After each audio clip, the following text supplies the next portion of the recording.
আসসালামু আলাইকুম সুপ্রিয় দর্শক, কেমন আছেন সবাই? আশা করছি সকলেই ভালো আছেন। আজকের ভিডিওতে আমরা সংযুক্ত আরব আমিরাত সম্পর্কে বেশ কিছু গুরুত্বপূর্ণ আপডেট তথ্য আপনাদের মাঝে দিব। বর্তমানে যারা বাংলাদেশ থেকে এখন সংযুক্ত আরব আমিরাতে নতুন করে ঢুকতে চাচ্ছেন, রিসেন্টলি আমরা আজকে এবং কালকে বেশ কিছু নিউজ দেখতে পাচ্ছি, যেখানে বড় বড় টিভি চ্যানেল পত্র পত্রিকাতেও কিন্তু আসলে নিউজ করা হয়েছে। বিষয়টা হচ্ছে আসলে সেখানে যেভাবে থাম্বনেল ব্যবহার করা হচ্ছে, যেভাবে আসলে ব্যাপারটা উপস্থাপন করা হয়েছে থাম্বনেল এবং টাইটেলে, আমরা কিন্তু আসলে দেখে বুঝতে পারলাম যে হয়তো বা আপনার হচ্ছে সংযুক্ত আরব আমিরাতের ভিসা খুলে গেছে, আমাদের লেবার ক্যাটাগরির ভিসা বাংলাদেশ থেকে নতুন করে যাওয়ার যে সুযোগটা সেটা আমরা পেয়ে গেছি। আসলে ব্যাপারটা কি সত্য? আসলে বর্তমানে এখন সর্বশেষ আপডেট কি আছে, যদি আমরা এই ভিডিওতে সম্পূর্ণভাবে বলি, ব্যাপারটা আপনারা কিন্তু বুঝতে পারবেন। তার জন্য অবশ্যই আপনারা চ্যানেলটি সাবস্ক্রাইব করে রাখবেন। আপনারা কি বিষয়ে জানতে চান কমেন্ট করবেন। আমরা আজকে এই ভিডিওতে বিস্তারিত কিছু তথ্য বলবো যে আদৌ কি আসলে এই সংযুক্ত আরব আমিরাতের ভিসা খুলে গেছে, কী ধরনের সুখবর আমরা আসলে পেয়েছি আজকে।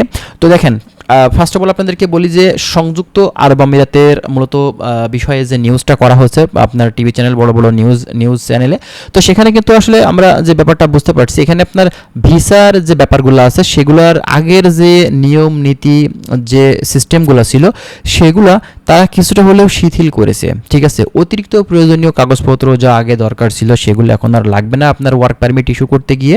তো মানে বিশেষ কিছু সুযোগ সুবিধা আসলে আমাদের ভিসা করার ক্ষেত্রে বা আমাদের পারমিট করার ক্ষেত্রে আমরা কিন্তু পাবো, এটাই। কিন্তু আপনার ব্যাপারটা এমন না যে বাংলাদেশ থেকে আপনার সাধারণ লেবার ক্যাটাগরির ভিসা খুলে গেছে, আপনারা এখন ঢুকতে পারবেন, ব্যাপারটা কিন্তু এমন না। ঠিক আছে, তো আসলে আমরা বাংলাদেশি, তো আমরা আসলে যেভাবে ব্যাপারটা মানে একরকম হয়ে থাকে, আমরা কিন্তু অন্যরকমভাবে বানিয়ে সেই জিনিসটাকে কিন্তু উপস্থাপন করে থাকি। তো বর্তমান পরিস্থিতিতে এখন পর্যন্ত সাধারণ লেবার ক্যাটাগরি ভিসার কথা কিন্তু সংযুক্ত আরব আমিরাতের গভর্নমেন্ট কিন্তু এখন পর্যন্ত বলেনি। তবে তারা আমাদের জন্য সুযোগ রেখেছে। অন্যান্য যেসব স্পেশাল কোম্পানি আছে, যে কোম্পানিগুলো সবসময় বাংলাদেশ থেকে কর্মীগুলো বাংলাদেশ থেকে নিতে পারে, সেই ধরনের আপনার কোম্পানিগুলো বাংলাদেশ থেকে কিন্তু এখন কর্মী নিতে পারবে। তার ভিতরে ট্রান্সগার্ড নাম্বার 1 কোম্পানি, এর পাশাপাশি আরও আপনার এমদার্দ আছে, আরটিএ কোম্পানি আছে, আরও বিভিন্ন ধরনের কোম্পানি আছে যারা বাংলাদেশ থেকে সবসময় কিন্তু ইন্টারভিউর মাধ্যম দিয়ে ডেলিগেট কর্তৃক তারা কিন্তু কর্মী নিয়ে থাকে। তো এই ক্ষেত্রে আপনারা যদি এখন সংযুক্ত আরব আমিরাতের সাধারণ লেবার ক্যাটাগরিতে দিতে চান, সেক্ষেত্রে আমি বলবো যে আপনাদের আরেকটু ধৈর্য ধরতে হবে। দীর্ঘদিন এই ভিসাটা কিন্তু বন্ধ হয়ে আছে, এবং আপনারা অন্যান্য ক্যাটাগরিতে যদি যেতে চান সেক্ষেত্রে কিন্তু বর্তমানে এখন পর্যন্ত যাওয়া কিন্তু সম্ভব। আর আপনার যদি এডুকেশনাল কোয়ালিফিকেশন থেকে থাকে সেক্ষেত্রে অবশ্যই আপনি কিন্তু হাই প্রফেশনে ঢুকতে পারছেন।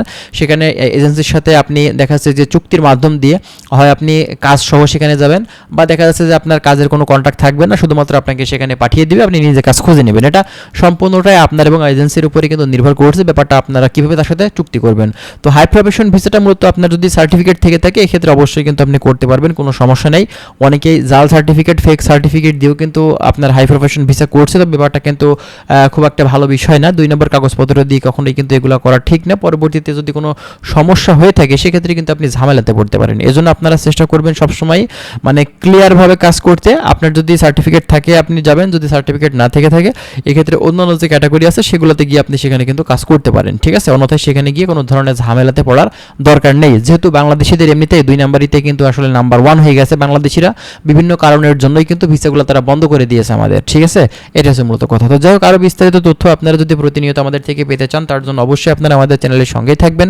প্রতিনিয়ত আমরা চেষ্টা করছি সংযুক্ত আরব আমিরাত সম্পর্কে বিভিন্ন ধরনের গুরুত্বপূর্ণ আপডেট তথ্যগুলো আপনাদেরকে দেওয়ার। ভালো থাকবেন, আল্লাহ হাফেজ।